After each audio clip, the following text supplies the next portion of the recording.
Mini budget वैसे तो नाम का मिनी बजट था, लेकिन ये बड़ा एक मेगा बजट पेश हो गया है। ये बजट नहीं है, ये महंगाई का एक नया तूफान है। गैस की कीमत बढ़ गई 112%। बिजली की कीमत बढ़ाने का इनने फैसला कर लिया 8 रुपए यूनिट। जनरल सेल्स टैक्स बढ़ा रहे हैं 1%, 17 से 18 कर रहे हैं। आपकी नंबर 1 रेटिंग इसलिए है कि आप इमरान खान का नुक्ता नजर लोगों तक पेश करते हैं। इमरान खान को लोग देखना चाहते हैं, आप इमरान खान को दिखाते हैं।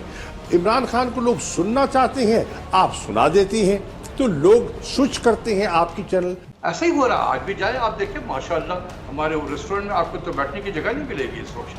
आप देखें कैसे कैसे अपार्टमेंट बन रहे हैं हमारे यहाँ पर, कैसे कैसे ऐड आते हैं, देख के लगता है कि हमको इस वक्त सिंगापुर से भी बेहतर हो चुके हैं। जो आग दिखा रहे थे आज नाक रगड़ रहे हैं।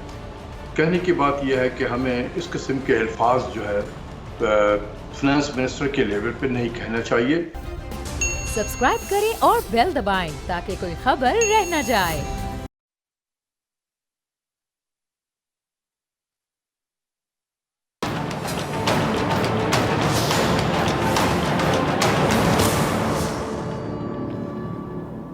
अस्सलामुअलैकुम नाज़रीन, आप देख रहे हैं अपना पसंदीदा प्रोग्राम ऐसे नहीं चलेगा। विफाकी हुकूमत ने मिनी बजट के नाम पर मेगा बजट पेश कर दिया है और विफाकी वज़ीर ख़जाना सेनेटर इसहाक डार साहब ने कौमी असम्बली में फाइनेंस बिल 2023 पेश किया, जिसके मुताबिक लग्जरी अशिया पर सेल्स टैक्स में इजाफा करके 25% करने की तजवीज़ दी गई है। अच्छा, इस मौके पर वज़ीर आज़म ऐवान में शरीक नहीं हुए और मिनी बजट पेश करते हुए वज़ीर ख़जाना इमरान खान के दौरे हुकूमत पर इल्ज़ामात लगाते गए और अवाम को टैक्सों के बोझ से दबाते भी गए।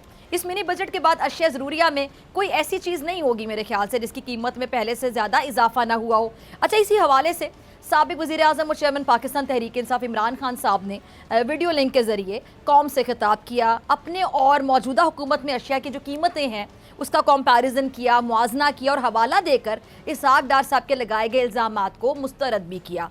अच्छा, ये तो थी मुआशी सूरत हाल जो यकीनी तौर पे बहुत गंभीर हो चुकी है, मगर मुल्क की जो सियासी सूरत हाल है वो बड़े अफसोस के साथ कहूँगी कि इससे भी ज़्यादा गंभीर है, क्योंकि सियासी अदम इस्तेहकाम ही की वजह से पाकिस्तान और उसके अवाम को आज ये दिन देखना पड़ रहा है। अब इस तमाम मुआशी सियासी सूरत में बात करने के लिए मेरे साबिक़ वज़ीर ख़ारिजा और वाइस चेयरमैन पाकिस्तान तहरीक इंसाफ शाह महमूद कुरैशी साहब, बहुत शुक्रिया कुरैशी साहब वक्त देने के लिए, ज्वाइन करने के लिए। कुरैशी साहब, पहले मिनी बजट की बात कर लेते हैं। ये मिनी बजट वैसे तो नाम का मिनी बजट था, लेकिन ये बड़ा एक मेगा बजट पेश हो गया है और वो भी इतने पुरसुकून अंदाज में, और ऐवान भी खाली था, कोरम भी पूरा नहीं था, इजलास पर बहुत सवालिया निशान है। क्या कहेंगे आप? देखिए, ये तो ज़ाहिरन नज़र आ रहा था कि जो हुकूमत है इसे एक मिनी बजट लाना होगा और ये लेतो लाल से काम लेते रहे। काश जो इक़दामात ये ले रहे हैं आज मईशत का बिगाड़ मज़ीद करके इन्होंने पहले सोच लिया होता और एक बेहतर मनसूबाबंदी की होती। अब ये जो बजट लेकर आए हैं, मिनी बजट इसको आप कह रही हैं, ये बजट नहीं है, ये महंगाई का एक नया तूफान है। लोग पहले पिस चुके हैं और इसके बाद आप देखें ना, गैस की कीमत बढ़ गई 112% और निफाज होगा उसका 1 जनवरी से। बिजली की कीमत बढ़ाने का इनने फैसला कर लिया 8 रुपए यूनिट। जनरल सेल्स टैक्स बढ़ा रहे हैं 1%, 17 से 18 कर रहे हैं, ठीक है जी। और नए टैक्सेस भी लगा रहे, फेडरल एक्साइज ड्यूटी इन्होंने बढ़ाई है और जितनी खुर्दोनोश की चीज़ें हैं, चीनी की कीमत बढ़ जाएगी। आप देखें कि गैस की कीमत बढ़ने से इम्पैक्ट आपकी खाद पर क्या आएगा और खाद की कीमतें बढ़ेंगी।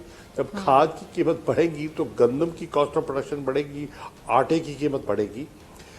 टोटल फेलियर है, कंप्लीट ब्रेकडाउन है। अच्छा, फिर ये इतना बोझ डालने के बावजूद इनको मिलेगा क्या? $1 बिलियन की एक इनको किस्त मिलेगी। क्या उससे काम चलेगा? उससे भी काम नहीं चलेगा, क्योंकि अगर आप देखें जो इनकी डेट मैच्योरिटीज आ रही हैं इसी माली साल में, वो मार्च में आ रही हैं कोई $2 अरब के करीब, और फिर आ रही हैं जून के करीब 1 अरब।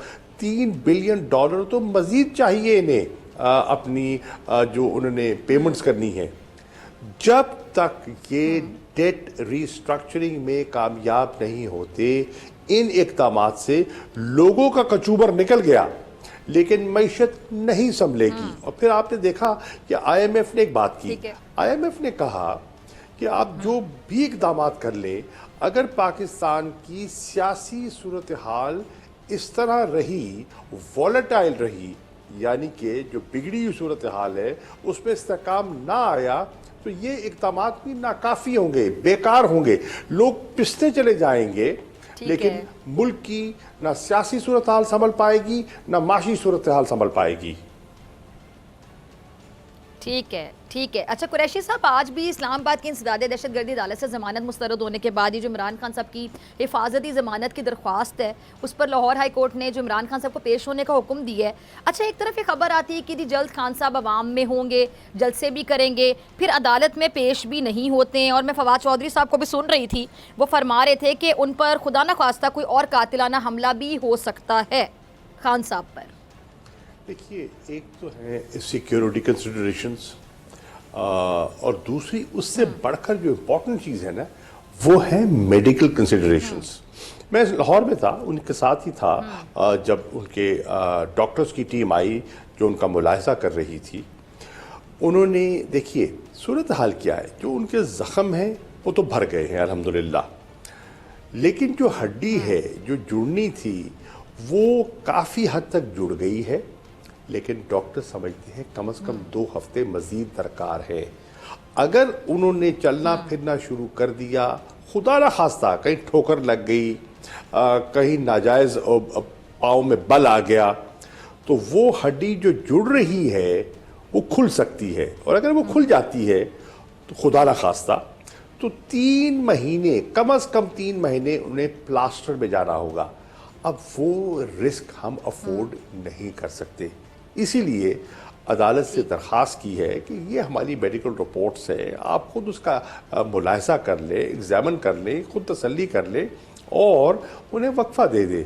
और इस वक्फे में जब उनकी सेहत बहाल हो जाती है तो तब तक उन्हें प्रोटेक्टिव बेल दे दें। उसके बाद वो अदालत के सामने पेश होने के लिए तैयार है। अदालतों का हमने हमेशा एहतराम किया, आइंदा भी करेंगे, लेकिन ये जो एक पिक्यूलियर सूरत हाल है उसको समझते हुए वो एक जेन्युइन रिपोर्ट पर, देखिए आपने एक बोगस रिपोर्ट पर हमारी अदालतों ने मतलब उनकी नीयत पे शक नहीं कर रहा, लेकिन एक बोगस रिपोर्ट जो पेश की गई प्लेटलेट्स की, उसमें नवाज शरीफ साहब को तो मुल्क से बाहर रुखसत कर दिया।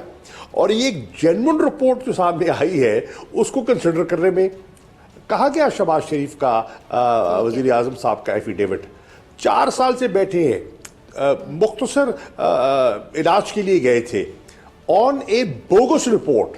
ये एक जेन्युइन रिपोर्ट है और उस जेन्युइन रिपोर्ट पे कह रहे हैं कि हम पेश होने के तैयार हैं, मुल्क से फरार होने का कोई इरादा नहीं है, अदालत के सामने सर झुकाएंगे, अदालत के सामने पेश होंगे, लेकिन इस मेडिकल कंडीशन को सामने रखते हुए प्रोटेक्टिव बेल दे दें। ये एक बड़ी माकूल सी हमारी गुजारिश है और मैं समझता हूँ कि कल ये केस दोबारा हाईकोर्ट पे चलेगा और मैं उम्मीद करता हूँ कि जज साहब on humanitarian grounds and I hope he's passionate enough to understand कि हमारी सूरत हाल क्या है। ठीक है जी। अच्छा कुरैशी साहब, ठीक है कुरैशी साहब, ये खान साहब की जो गिरफ्तारी की खबरें गर्दिश कर रही हैं, खैर खबरें तो काफ़ी देर से गर्दिश कर रही हैं और हुकूमत में कुछ शख्सियात अलग इस बात का इजहार भी करते हैं, इस ख्वाहिश का, खासतौर पर राना सनाउल्ला साहब कि जी वो गिरफ़्तार करना चाहते हैं। कुछ दिन पहले वो एक प्रोग्राम में बैठ के कह रहे थे निजी TV चैनल के कि जी उस सेल में मैं रखूँगा उनको जहाँ पर उन्होंने मुझे रखा था और वहाँ पर खुराक और जो भी ज़रूरत की चीज़ें हैं वो मुहैया की जाएंगी, लेकिन कुछ चीज़ें जो नहीं मुहैया की जाएंगी, ये पता नहीं वो क्या कहना चाह रहे थे दबे अल्फाज में। तो अब इमरान खान साहब की जो गिरफ्तारी है उसका कितना इम्कान है, और अगर होती है तो फिर आपकी पार्टी के मोराल के हवाले से भी ज़रा बताइएगा, और खुदा न खास्ता मुल्क के हालात भी ख़राब हो सकते हैं। हालात यकीनन ख़राब हो सकते हैं और हुकूमत होश के नाखुन ले। जो मुल्क की सियासी सूरत हाल है बहुत नाजुक है, आइन शिकनी हो रही है, रूल ऑफ लॉ की धज्जियाँ उड़ाई जा रही हैं और मईशत कलैप्स कर रही है। जैसे मैंने अर्ज़ की कि अगर रिस्ट्रक्चरिंग, डेट रिस्ट्रक्चरिंग नहीं होती तो अभी भी डिफ़ॉल्ट के इम्कानात को आप रद्द नहीं कर सकते। इस सूरत हाल में अगर वो गिरफ्तार करना चाहते हैं। गिरफ्तार करना क्यों चाहते हैं? खाइफ है।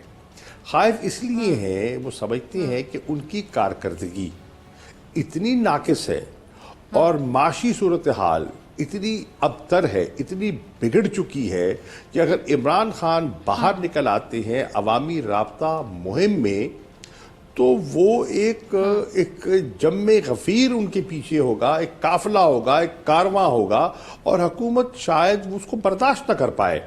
तो ये इनकी हद्दुल वसा कोशिश है कि इमरान खान को अवाम में जाने से रोका जाए। ये घबराहट और बौखलाहट की निशानी है कि इमरान खान का अवाम से राब्ता मुनक़ता किया जाए, और वो एक तरीका है कि उनको पाबंद सलासिल किया जाए। ठीक है जी कुरैशी, जैसे कि आपने कहा कि जी ये एक तरीका है कि इमरान खान साहब का जो आवाम से राब्ता है वो किसी तरह से मुनक़ता किया जाए और पाबंद सलासिल किया जाए या उनको जेल में भेज दिया जाए। और दूसरी जानिब अगर मैं आपकी बात को कनेक्ट करते हुए आगे बढ़ूँ तो मरियम नवाज़ साहिबा जो है वो बिल्कुल इसके उलट कि वो आवाम से राब्ता जो है वो ज़्यादा कर रही हैं, बढ़ा रही हैं, बल्कि आजकल नौजवानों के साथ नौजवानों पर बड़ा अतमाद किया जा रहा है, उनको मुतहरिक करने की बड़ी कोशिश की जा रही है। अब ये शायद इंस्पिरेशन जो यूथ है उस पर ट्रस्ट करना, ये पता नहीं PTI से आई है या ज़रूरत कह लें वक्त की। अच्छा, ये इमरान खान साहब को वो कहती हैं जो उनको बताना चाहिए, मरियम साहबा कहती हैं कि जी जो उन्होंने बयानिया बनाया था उसमें अवाम से झूठ बोला गया, क्या साइफर जो अमरीकी साजिश है, एब्सोल्युटली नॉट, हकीकी आज़ादी, ये झूठ पर मबनी बयानिया था, क्योंकि वो जो उन्होंने इंटरव्यू दिया उसको हर कोई अपने तौर पे तोड़ मरोड़ कर पेश कर रहे हैं, सब अपनी अपनी राय का इजहार करें, अपने अपने तज्जिए दिए जा रहे हैं। देखिए, पहली बात तो ये है कि अगर झूठ पर मबनी हमारा बयानिया है तो आप खाइफ क्यों हैं? आप खौफ पे मुब्तला क्यों हैं? आप इमरान खान का आप पे एक भूत और एक फोबिया क्यों सवार है? आप उनको निकलने दें। अगर लोग उनके बयानिए को अहमियत नहीं देंगे तो लोग उनकी तरफ तवज्जो नहीं देंगे, उनकी तरफ माइल नहीं होंगे। और अगर आपके बयानिए पे लोग कान धरेंगे, उसको अहमियत देंगे, तो आपके यहाँ एक जम्मे गफीर होगा। आप देखें, अब मरियम साहिबा निकली हुई हैं, पहले वो मैदानों में जलसे किया करती थी, अब फिर वो अब मैरिज हॉल्स में आ गई हैं और छोटी छोटी मार्केट्स में वो अपने कन्वेंशंस कर रही हैं। क्यों कर रही हैं? क्योंकि बाहर बड़े जलसों की अभी उनमें हौसला, सकत, हिम्मत नहीं पड़ रही। आवाम चीख रही है, आवाम चिल्ला रही है कि इन्होंने, देखिए, नौजवानों को मुतहर्रिक करते हैं वो। देखिए, एक तो कहते हैं ना, नकल के लिए भी अकल चाहिए। इमरान खान का आप देखिए, हमने जलसों का, इमरान खान ने एक स्टाइल अपनाया, ये इन्होंने कॉपी करना शुरू कर दिया। हमने हमारे जलसों में तराने हुए, इन्होंने तराने बजाने शुरू कर दिए। हमने क्लिप्स चलाने शुरू किए, इन्होंने क्लिप्स चलाने शुरू कर दिए। हमने यूथ को मोबिलाइज किया, अब यूथ की तरफ जा रहे हैं। हमने जब सरकार की जी और जब अपना सरकार की पाबंदियों की वजह से, और ना हमारे पास डीप पॉकेट्स है, हमारे पास और कोई चारा नहीं था, तो हमने सहारा ले लिया सोशल मीडिया का।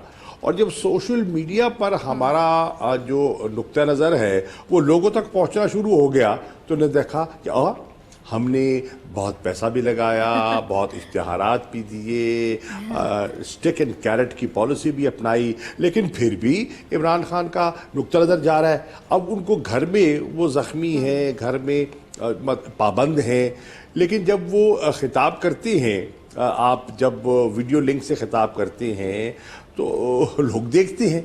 क्यों देखते हैं? अगर लोगों की दिलचस्पी नहीं है तो क्यों देखते हैं? आज जो आपका चैनल है या आपका चैनल आज नंबर 1 रेटिंग क्यों हो गई है? जरा इसका तो तज्जिया करें। आपकी नंबर 1 रेटिंग इसलिए है कि आप इमरान खान का नुक्ता नज़र लोगों तक पेश करते हैं। इमरान खान को लोग देखना चाहते हैं, आप इमरान खान को दिखाते हैं। इमरान खान को लोग सुनना चाहते हैं, आप सुना देते हैं। तो लोग स्विच करते हैं आपकी चैनल। बहुत से चैनल्स हैं जो हुकूमती प्रोपेगेंडा करते हैं, उनको लोगों ने देखना छोड़ दिया। क्यों छोड़ दिया? सोचने की बात है ना। मकबूलियत है, आप जो आवाम चाहते हैं वो आप पेश कर देते हैं, लोग आपके देखते हैं, आपके प्रोग्राम्स देखते हैं। क्यों देख रहे हैं? कोई लोगों की दिलचस्पी है ना, मकबूलियत है ना। ये भी एक पैमाना है इस तरह ग्रेड करने का।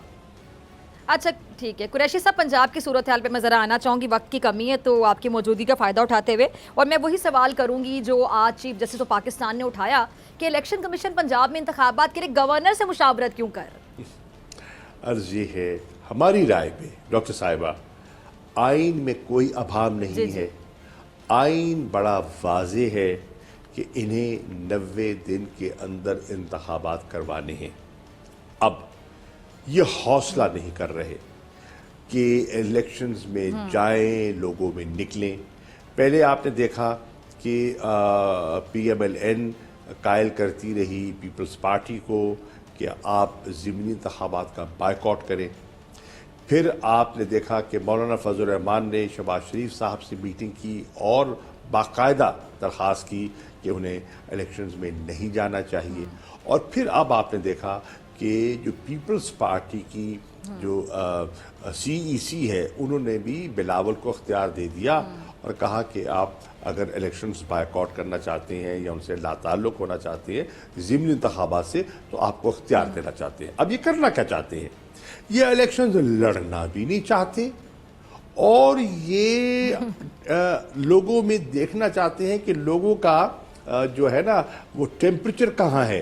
तो अपने लोगों को खड़ा करना चाहेंगे, शायद कि आज़ाद हैसियत पे खड़े हो जाओ, जहां कामयाबी हो गई हमारा बयानिया जीत गया, हम जीत गए, और जहां नाकामी हो गई हमारा तो उम्मीदवार ही नहीं था, हमारा तो निशान ही नहीं था। तो ये विकेट के दोनों तरफ खेलने की कोशिश कर रहे हैं, लेकिन लोग इनसे ज्यादा ठीक है समझदार हो गए हैं। ये पुरानी टैक्टिक्स अब नहीं चलेंगी, लोगों में ज्यादा शऊर आ गया है। ठीक है जी, अब ऐसे नहीं चलेगा। अच्छा कुरैशी साहब, ये आज होने वाला जो इलेक्शन कमीशन का इजलास है वो भी बेनतीजा ही ख़त्म हुआ है, तो क्या वजूहात आप समझते हैं, क्यों इतनी ताख़ीर हो रही है? एक वाज़ेह कानून होने के बावजूद ये हो क्या रहा है? और आप लोग ये जो आर्टिकल 6 लगाने की बात कर रहे हैं, तो फिर इस खिलाफ वर्जी का जिम्मेदार कौन होगा? देखिए, ताख़ीर की तो बात मैं आपकी खिदमत में अर्ज कर चुका। ताख़ीर इसलिए हो रही है कि ये इंतखाबात नहीं चाहते। इंतखाबात क्यों चाहेंगे? जब वो ओपिनियन पोल से राय लेते हैं, जब वो सर्विस करवाते हैं, जब वो तो देखते हैं सॉरी मैं भी बात काट रही हूँ, जब आइन क्लियर है, आइन बड़ा वाजे है कि 90 दिन के अंदर अंदर इंतखाबात करवाने हैं, ये बात तो इनको भी पता है, ये बात इनको भी पता है। फिर आप लोग आर्टिकल 6 लगाने की जब बात करते हैं तो इनको नहीं पता कि आइन बड़ा वाजे है, 90 दिन का टाइम। जी देखिए, बिल्कुल वाजे है, पर आपके इल्म में नहीं है कि हमारे यहाँ आइन के साथ खेला जाता रहा है माजी में। हमारी तारीख है ना, हमने आइन को तो कई दफ़ा कहा कि ये तो एक कागज़ का टुकड़ा है। देखें, उसकी जो आइन एक सैक्रोसेंट चीज़ है। अब ये एक जो जिन माशरों में कानून की हुक्मरानी होती है या रूल ऑफ लॉ होता है, वहाँ आइन का एक एक लफ्ज़, एक एक जुमला, एक एक डॉट कॉमा जो है उसको अहमियत दी जाती है।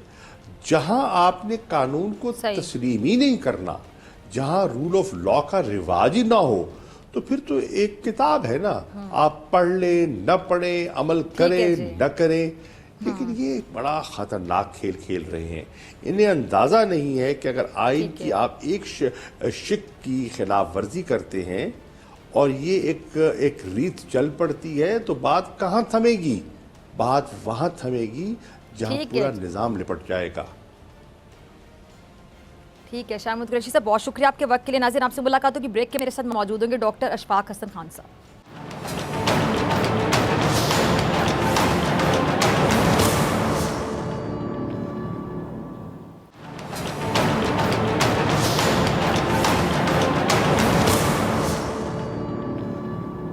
वेलकम बैक नाजरीन। बिजली का बिल 3000 रुपए आए और आप सिर्फ 1600 रुपए दें तो क्या जान छूट जाएगी? एक दिन नहीं गुजरेगा कि बिजली आपकी काट दी जाएगी, रुसवाई और मुकदमा आपको अलग होगा। अच्छा, लेकिन पिछले 15 बरस से मुल्क में हर साल जो बिजली पैदा होती है उसके आधे पैसे मार लिए जाते हैं। ये 1400 रुपए नहीं, 1400 अरब रुपए हैं। ये पैसे कौन मारता है? तो ज़रा सुनिए। सूबाई हुकूमतें, बाअसर अफराद और बास कंपनियां भी धड़ल्ले से बिजली लेती हैं पर बिल नहीं देती। और तो और हैदराबाद, पेशावर, कोयटा, फाटा में दबा के बिजली चोरी होती है और कोई पूछता तक नहीं है। देखिए आज पार्लियामेंट में खड़े होकर वजीर खजाना इसहाक डार साहब किस बेबसी का मुजाहरा कर रहे हैं, जरा सुनिएगा, देखिएगा। जी तो देखा आपने, गरीब से तो एक एक रुपए का हिसाब, मगर अमीर को इतने बरसों से छूट। वाह रे मेरे हुक्मरान। और जो पैसे चोरी हो रहे हैं उसका तावान भी बेचारी आवाम ही अदा करेगी, यानी 100 प्याज खाएगी और 100 जूते भी। 170 अरब का डार बजट लगा दिया गया, लेकिन डार साहब की तकरीर शायद इतनी घिसी पटी थी कि ऐवान में सब बातें ही करते रहे और इसहाक डार साहब अकेले खड़े इमरान हुकूमत को कोसते रहे और महंगा इंपोर्टेड सूट पहने इसहाक डार साहब ने अवाम को सादगी का एक लेक्चर दर्स भी दे डाला। पता नहीं कैसे कर लेते हैं आप लोग ऐसे। पहले क्या कहा कि जी वजीर आजम और काबीना ने सादगी अपनाने का इरादा किया है, सामने लाएंगे। फिर बोले कि अब मुल्क में सबको सादगी के साथ सादगी से शादी करनी चाहिए, और साथ ही फिर क्या किया, शादी हॉल पर भी टैक्स ठोक दिया। सुनिए, इसहाक डार साहब क्या ही अच्छा होता कि आप दिसंबर 2021 में पाकिस्तान में होते और अपने समधी के नवासे की शाहाना शादी पर भी टैक्स लगाते। मरीम नवाज साहिबा के बरखुरदार जुनेद सफदर अपनी शादी में जो उन्होंने शॉल पहनी हुई थी ना, सिर्फ उसकी मालियत 30 लाख रुपए थी, सिर्फ 30 लाख रुपए। बाकी जो शादी के खराजात थे उसका अंदाज़ा इसहाक डार साहब बेहतर जानते हैं, आखिर को ख़ानदानी अकाउंटेंट हैं। लेकिन ये सब देखकर आज हबीब जाले बहुत याद आए, जो कहते थे कि वही हालात हैं फ़कीरों के, दिन फिरे हैं फ़क्त वज़ीरों के, अपना हल्का जंजीर और हल्के हैं सब अमीरों के। हर बिलावल है देश का मकरूज, पाँव नंगे हैं बेनज़ीरों के। प्रोग्राम में मुझे ज्वाइन किया है हमारे इक्तिसादियात किसी तारुफ के मोहताज नहीं डॉक्टर अशफाक हसन खान साहब। बहुत शुक्रिया डॉक्टर साहब वक्त देने के लिए, ज्वाइन करने के लिए।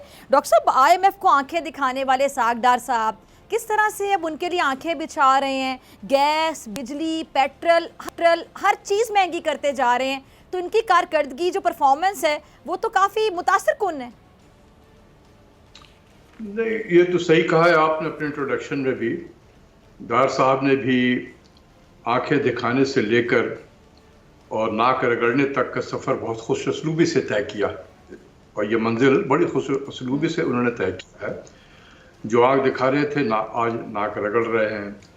कहने की बात यह है कि हमें इस किस्म के अल्फाज जो है फिनेंस मिनिस्टर के लेवल पे नहीं कहना चाहिए, क्योंकि जब आप अदारों से पैसे मांग रहे हैं तो फिर इस तरीके से अकड़ उनको ना दिखाएं, क्योंकि हमारे हालात बहुत ख़राब है। तो इस ख़राब हालात में आप क्या अकड़ दिखा रहे हैं? आपके पास क्या ऑप्शन क्या है? कोई ऑप्शन नहीं है आपके पास में कि जो वो कहते हैं आपको मानना पड़ेगा। अगर आपके अंदर इतनी दम, इतनी सलाहियत है तो आप ये फैसला कर लें एज ए कौम के तौर पे, हुकूमत के तौर पे कि जून 2023 में ये IMF का प्रोग्राम ख़त्म होगा, इसके बाद हम नहीं जाएंगे। अगर हमें 3 वक्त की रोटी मिल रही है, हम 1 वक्त की रोटी लेंगे, खाएंगे, लेकिन हम अपने घर को खुद ठीक करेंगे। तो ये अगर फैसला कर ले तो अवाम आपके पीछे खड़ी होगी।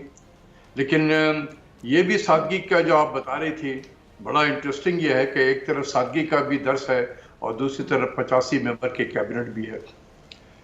तो हमें ये सब फास कहते हुए यानी कॉल फेल में खुला तजाद है डॉक्टर साहब।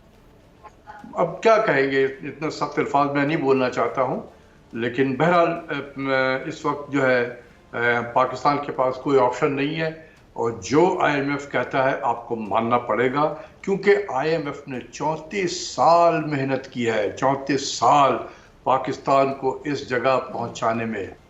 आप सोचें कि उनके जो स्टाफ होंगे कितने खुशनसीब होंगे वो कि वो एक 225 मिलियन वाला एक न्यूक्लियर पावर मुल्क है, उसको नाकुश कर रहे हैं अपने सामने। तो उनके लिए कितना बड़ा दिन होगा ये। तो ये उनको 34 साल लगे, ठीक है ना। और हम जैसे चंद लोग थे जो मना करते थे कि यार नहीं जाओ, अपने घर को खुद ठीक कर लो। हमारी बात किसी ने सुनी, ना मीडिया ने सुनी, ना एंकर पर्सन ने सुना, और ना हुक्मरानों ने सुना, या जिनको सुनना चाहिए था उन्होंने सुना। तो अब हमारा एक माइंडसेट डेवलप हो गया है कि शायद हम IMF के बगैर अब जिंदा नहीं रह सकते। ठीक है जी। अच्छा डॉक्टर साहब, ये जो इस बार IMF मुआहदा है ये कितना आपको मुख्तलिफ लग रहा है? कर्ज अभी आया नहीं और जो शराइत हैं, शराइत पे शराइत नज़र आ रही हैं, ये हम एक्चुअली किसी दलदल में फंसने जा रहे हैं, या बड़ा तल्ख होगा सुनने में, या हम ऑलरेडी फंस चुके हैं उस दलदल में? हम दलदल में बहुत डीप फंस चुके हैं, फंसने जा नहीं रहे हैं। अंदर डीप फंस चुके हैं। जब भी तो मैं कह रहा हूँ कि ऑप्शन नहीं है, और यहाँ तक पहुंचाने में पाकिस्तान को 34 साल लगे। मुल्क के अंदर में भी लोग थे, मुल्क के बाहर में भी लोग थे जिन्होंने मिलकर हमें यहाँ पहुंचाया है। हम जैसे चंद लोग थे जो मना करते थे, लेकिन उन लोगों की बात कौन मानेगा। तो आज देखें कौम भुगत रही है, और जो हालात हैं, मैं तो नहीं देखता हूं कि 2023 के बाद कोई पाकिस्तान, कोई दूसरा पाकिस्तान होगा। यही पाकिस्तान होगा और यहीं से हम कंटिन्यू करेंगे। और आप देखें कि हर प्रोग्राम के बाद हम नीचे जा रहे हैं। आज जहां खड़े हैं, एक और प्रोग्राम हमने IMF का किया जून में जाकर, तो आप सोचें कि आज से भी हम नीचे चले जाएंगे। तो अगर आज ये आलम है तो हम इसके 3 साल में हम इससे मजीद नीचे चले जाएंगे। अब कहां पर पहुंचेंगे मजीद नीचे, वो अल्लाह ही जानता है, वो तो वक्त बताएगा। अच्छा डॉक्टर साहब, ये इस हुकूमत का एक फैसला ऐसा याद हो जिससे महंगाई कम हुई हो या महंगाई कम करने की कोशिश की गई हो, आवाम की जो कुव्वत ख़रीद है बेहतर हुई हो, या कह लें कि माशी तरक्की की कोई चले उम्मीद ही पैदा हुई हो, छोटा सा ही सही कोई काम आपको याद आया हो कि इन्होंने आके कुछ अच्छा किया हो, लेकिन जो भी करते हैं, जो महंगाई होती जो भी होता है, उसका जो मलबा है वो पिछली हुकूमत पे आराम से फेंक देते हैं। और साथ में ये ऐड करना चाहूँगी, यहाँ पे ये वतीरा बन चुका है कि जो भी आता है वो पिछली हुकूमत को जिम्मेदार ठहराता रहता है और अपना टेन्योर पूरा कर लेता है, इतने में कोई जिम्मेदारी नहीं लेता। मैडम यही तो आर्ट है। अगर सियासतदान बनना है, अगर ये आर्ट आपको ना आए तो फिर आप बन ही नहीं सकते सियासतदान। तो ये ट्रेनिंग का हिस्सा होता है कि आपने माजी के मैंने बैक मिरर देख के गाड़ी चलानी है। जब भी तो एक्सीडेंट ज्यादा होता है हमारे यहाँ पर। सियासत में एक्सीडेंट होते हैं कि नहीं होते, हुकूमतें बदल जाती हैं, वो इसीलिए होता है कि हम बैक मिरर देख के गाड़ी चलाते हैं, जो छोटा सा होता है और बार बार एक्सीडेंट करते हैं। इतना बड़ा सामने मिरर होता है, उसकी तरफ देख के गाड़ी नहीं चलाते, हम हमेशा बैक मिरर देखते हैं। तो ये जो है कि हर काम माजी के हुक्मरानों ने किया, तो ये हमारा एक वतीरा बन चुका है सियासत में, और हर आने वाला यही कहेगा कि ये तो माजी के हुक्मरानों ने किया। भाई आपने क्या किया, साल हो गए बैठ गए, कब तक माजी करते रहोगे। अब माजी को जरा हाल में तो आकर बताओ कि हम कहाँ पहुंचे हैं, आपने क्या उसमें बेहतरी की है। ये हमारे यहाँ कंसेप्ट नहीं है। डॉक्टर साहब आप माजी, जी ठीक है डॉक्टर साहब, आपने माजी और हाल की ये एग्जाम्पल जो दी, तो मैं मुस्तकबिल की ज़रा बात करना चाहूँगी। बहरहाल इलेक्शन तो होने हैं, कितना डिले हो जाएंगे, आगे जाके इंतखाबात होंगे, तो मुस्तकबिल में जो भी हुकूमत में आएगा तो हम कह सकते हैं कि जिस तरह मईशत की जो सूरत हाल आपके सामने है, जो भी हुकूमत बनाएगा उसे जो महंगाई है वो कहते हैं जहेज़ में मिलना, उसे जहेज़ में मिलेगी, उसके लिए बड़ा चैलेंज होगा। देखिए एक चीज़ और जहन में आप सोच लें, हम सब हुकूमत वक्त को ये कहते हैं कि ये पॉलिसीज नहीं बनाते, ये पॉलिसीज नहीं बनाते हैं, अवाम दोस्त पॉलिसीज नहीं बनाते हैं। देखें जब भी कोई मुल्क IMF के प्रोग्राम में जाता है वो पॉलिसीज नहीं बनाता है। क्यों जहन में आप लोगों के रहता है ये चीज कि इसाक डार की पॉलिसी खराब है, या शौकत तरीन की पॉलिसी खराब थी, या असद उमर की पॉलिसी खराब थी, या मुफ्ता इस्माइल की पॉलिसी खराब थी। भाई वो बेचारे को क्यों आप उनको दोष दे रहे होते? वो पॉलिसी बनाते नहीं है, वो इम्प्लीमेंट करते हैं। ठीक है, ये ध्यान में हमेशा रखें।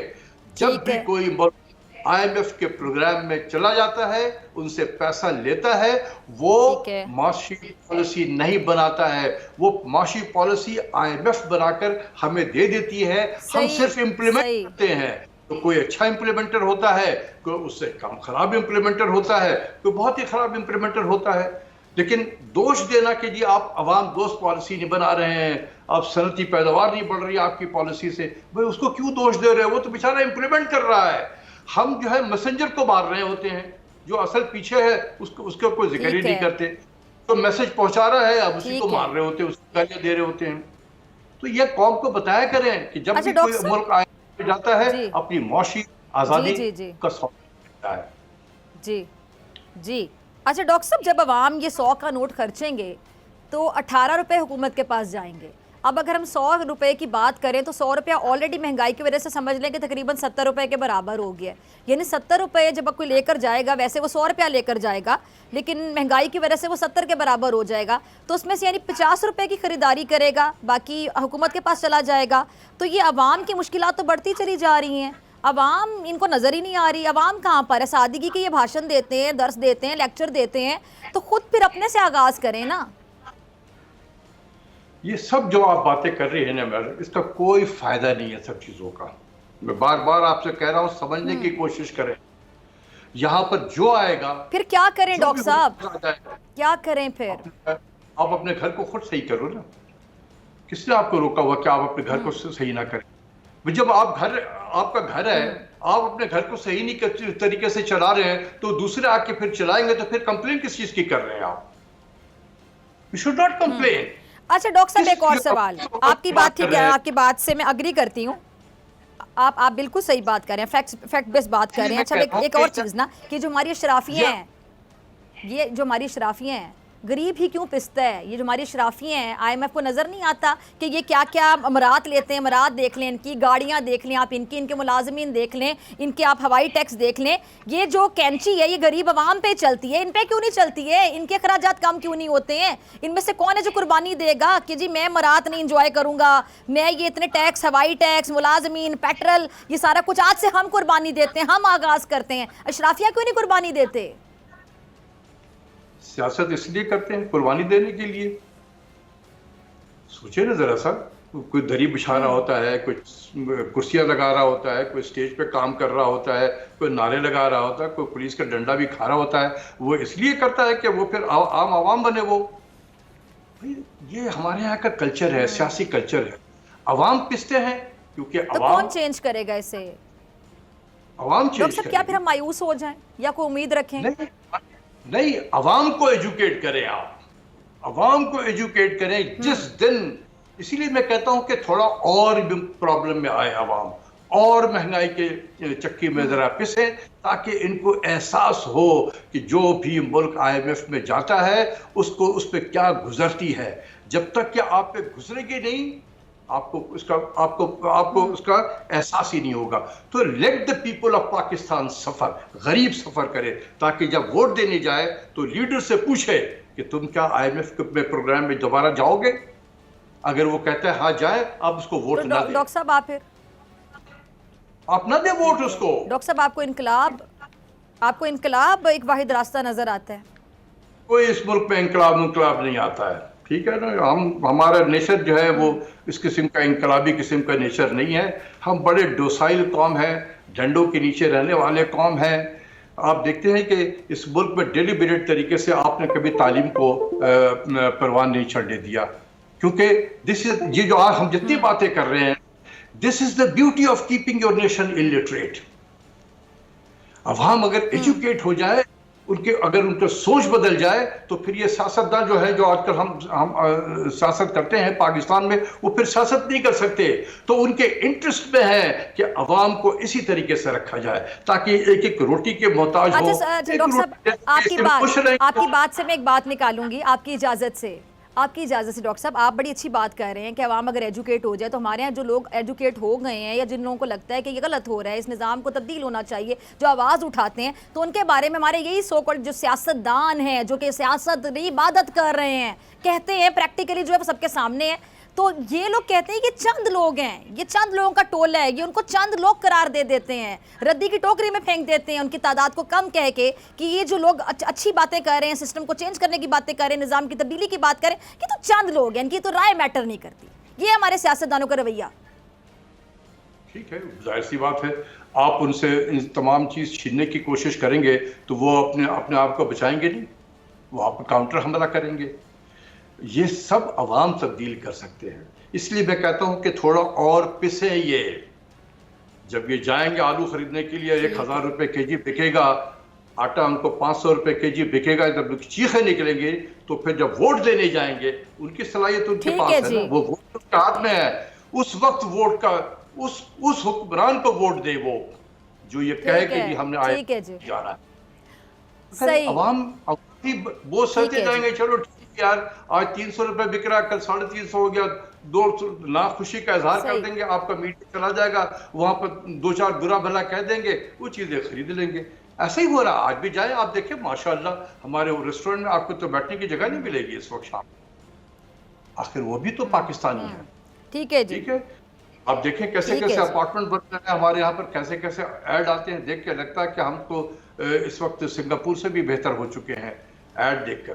तो आखिर ऐड जब कोई दे रहा है, पैसे खर्च कर रहा है, मीडिया को दे रहा है, चैनल को दे रहा है ऐड चलाने के लिए, तो उसको तो ये पता तो है कि इससे लोग आएंगे, खरीदेंगे, तो लोगों के जेब में तो पैसे हैं। कंप्लेन बेचारा वही करता है जिसके पास और अर्न करने का और कोई रास्ता नहीं रहा, वो फिक्स्ड इनकम ग्रुप है या बहुत ही गरीब लोग हैं, उनके पास एक ही ताकत है, वो अवाम की जो वोट की ताकत है, उसका सही इस्तेमाल करें, उन हुक्मरानों को वोट दें और ये बता दें कि जो IMF में जाएगा उसको हमने वोट नहीं देना। फिर देखें ठीक है डॉक्टर साहब, ठीक है डॉक्टर साहब। पॉलिटिकल पार्टी जो है वो नारे लगाएंगे कि मैं भी नहीं जाऊंगा, तू कहेगा मैं भी नहीं जाऊंगा, अगर बात यहाँ तक आ जाए तो। ठीक है जी, ठीक है डॉक्टर साहब, बहुत शुक्रिया आपके वक्त के लिए। इसी के साथ मुझे आपसे मुलाकात होगी इंशाल्लाह कल सेम टाइम सेम चैनल। अगर ज़िंदगी ने वफ़ा की, दुआ में याद रखिएगा, अपना बहुत ख्याल रखिएगा। अल्लाह ने के बाद।